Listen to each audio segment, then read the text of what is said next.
Okay, तो हम पढ़ते हैं अब डायलेटेड कार्डियोमायोपैथी। डायलेटेड कार्डियोमायोपैथी जो कि 90% ऑफ केसेस के अंदर हमें डायलेटेड कार्डियोमायोपैथी देखने को मिलती है। इसके अंदर क्या होता है, सिस्टोलिक डिसफंक्शन होता है, क्योंकि डायलेट हो गई है तो वीक हो जाती है, तो जबकि डायस्टोल जो होता है वो नॉर्मल होता है। सेकेंडरी कॉजेज़ के इंपॉर्टेंट है, उसके अंदर भी सबसे इंपॉर्टेंट है हीमोक्रोमेटोसिस, मायोकार्डाइटिस, चेगास डिजीज़। देखो चेगास डिजीज़ जो होता है वो मोस्ट कॉमन इन्फेक्टिव कॉज होता है किसका, मायोकार्डाइटिस का। It is caused by trypanosoma cruzi causing Chagas disease. इसके अलावा एक ब्रोकन हार्ट सिंड्रोम होता है जिसे टाकोसुबू कार्डियोमायोपैथी भी कहते हैं। ये क्यों होता है, due to severe emotional stress. इसके अलावा toxins like alcohol and cigarette can cause dilated cardiomyopathy. Even nutritional deficiency like selenium deficiency या फिर beriberi, it can also cause dilated cardiomyopathy. इसके अलावा एक पेरीपार्टम कार्डियोमायोपैथी होती है जो कि ड्यूरिंग डिलीवरी होती है। मेडिकेशन डॉक्सोरूबिसिन और ट्रस्टजुमैब ये क्या कोज करा सकते हैं, ये भी डायलेटेड कार्डियोमायोपैथी कोज कर सकते हैं। डायग्नोसिस की बात करें तो S3 हार्ट साउंड देखने को मिलते हैं। ये एक ऑटोप्सी दी गई है, कोई बंदा है जो डायलेटेड कार्डियोमायोपैथी से मरा है, तो इसके अंदर देखो ये निंजा स्टार देखने को मिलते हैं। ये निंजा स्टार लाइक न्यूक्लियाई देखने को मिलते हैं हिस्टोपैथोलॉजी में। इसके अलावा जो दिल होता है वो एनलार्ज होता है, हैवी होता है और फ्लॉबी होता है। अब बात करते हैं हाइपरट्रोफिक कार्डियोमायोपैथी की, तो मायोकार्डियल डिसअरे देखने को मिलता है। इसके अंदर डायस्टोलिक डिसफंक्शन होता है जबकि सिस्टोल इज़ नॉट इम्पेयर्ड। इसके अंदर और क्या देखने को मिलता है, असिमेट्रिक हाइपरट्रोफी देखने को मिलती है हमें इंटरवेंट्रिकुलर सेप्टम की। उसी से क्या होता है, जो अओर्टिक आउटफ्लो ट्रैक्ट होता है वो ऑब्स्ट्रक्ट होता है, इसीलिए हम इसे क्या कहते हैं, HOCM कहते हैं, hypertrophic outflow tract, outflow obstruct, hypertrophic obstructive tract. ठीक है, HOCM कहते हैं इसे,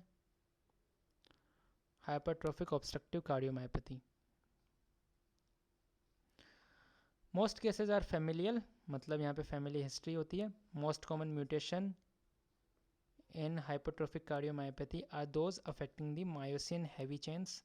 इसके अलावा आपको ध्यान रखना है कि फ्रेडरिक एटेक्सिया के अंदर भी हाइपरट्रोफिक कार्डियोमायोपैथी देखने को मिलती है। HOCM जो होता है वो मोस्ट कॉमन कॉज होता है सडन कार्डियक डेथ का, जो 35 साल से कम उम्र के जो लोग होते हैं उनके अंदर। इसके अलावा ये जो HOCM होता है ये मोर कॉमन होता है किसके अंदर, एथलीट्स के अंदर। इसकी डायग्नोसिस की बात करें तो पल्सस बिस्फ्रिंजेंस देखने को मिलती है जो HOCM में मिलती है और सीवियर अओर्टिक रिगर्जिटेशन के अंदर देखने को मिलती है। इसके अंदर S4 हार्ट साउंड देखने को मिलते हैं, जबकि डायलेटेड और रेस्ट्रिक्टिव दोनों के अंदर हमें S3 हार्ट साउंड देखने को मिलते हैं। ये जो S4 हार्ट साउंड होता है, it can be seen in diseases that thickens the left ventricle, जैसे कि हाइपरटेंशन हो गया उसमें भी दिख सकता है, या अओर्टिक स्टेनोसिस हो गई उसमें भी S4 हार्ट साउंड मिल सकता है, जो भी लेफ्ट वेंट्रिकल को थिकन्स करता है।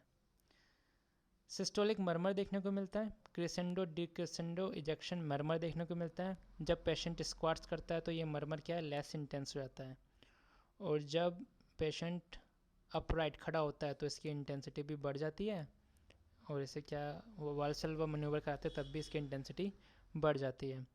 HOCM जो होता है वो कोज कराता है माइट्रल वाल्व रिगर्जिटेशन, और माइट्रल वाल्व रिगर्जिटेशन में हम जानते हैं कि क्या मिलता है, होलोसिस्टोलिक मर्मर देखने को मिलता है। रेस्ट्रिक्टिव कार्डियोमायोपैथी की बात करें तो इसके अंदर हार्ट मसल जो होती है वो स्टिफ हो जाती है, तो मतलब डायस्टोलिक डिसफंक्शन देखने को मिलता है। कुछ स्मॉल साइन देखने को मिलता है। कोजेज़ की बात करें तो एक होता है इसके अंदर एंडोमायोकार्डियल fibrosis, excessive collagen in heart muscle. Sometimes there is an increased eosinophil count and deposition of eosinophil in endocardium and myocardium. इसी को क्या कहते हैं, लोफ्लर्स eosinophilic endocarditis कहते हैं, जो क्या कोज करा सकता है, पेरी रेस्ट्रिक्टिव कार्डियोमायोपैथी कोज करा सकता है। सेकेंडरी सिस्टमिक डिजीज़ की बात करें तो अमाइलोइडोसिस हो गया, सार्कोइडोसिस हो गया, हीमोक्रोमेटोसिस हो गया और रेडिएशन थेरेपी हो गई। इसके अंदर S3 हार्ट साउंड देखने को मिलते हैं। इसके अलावा रेस्ट्रिक्टिव कार्डियोमायोपैथी जो अमाइलोइडोसिस के कारण होती है उसके अंदर क्या देखने को मिलता है, लो वोल्टेज QRS कॉम्प्लेक्स देखने को मिलते हैं। So this is all you need to no.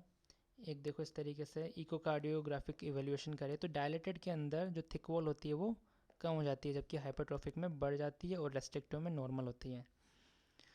बात करें डायमेंशन की, तो डायलेटेड के अंदर क्या होती है, लेफ्ट वेंट्रिकल बढ़ जाता है, रेस्ट्रिक्टिव में नॉर्मल होता है या कम हो जाता है, और रेस्ट्रिक्टिव में नॉर्मल होता है। हाइपरट्रोफिक में क्या होता है, कम हो जाता है।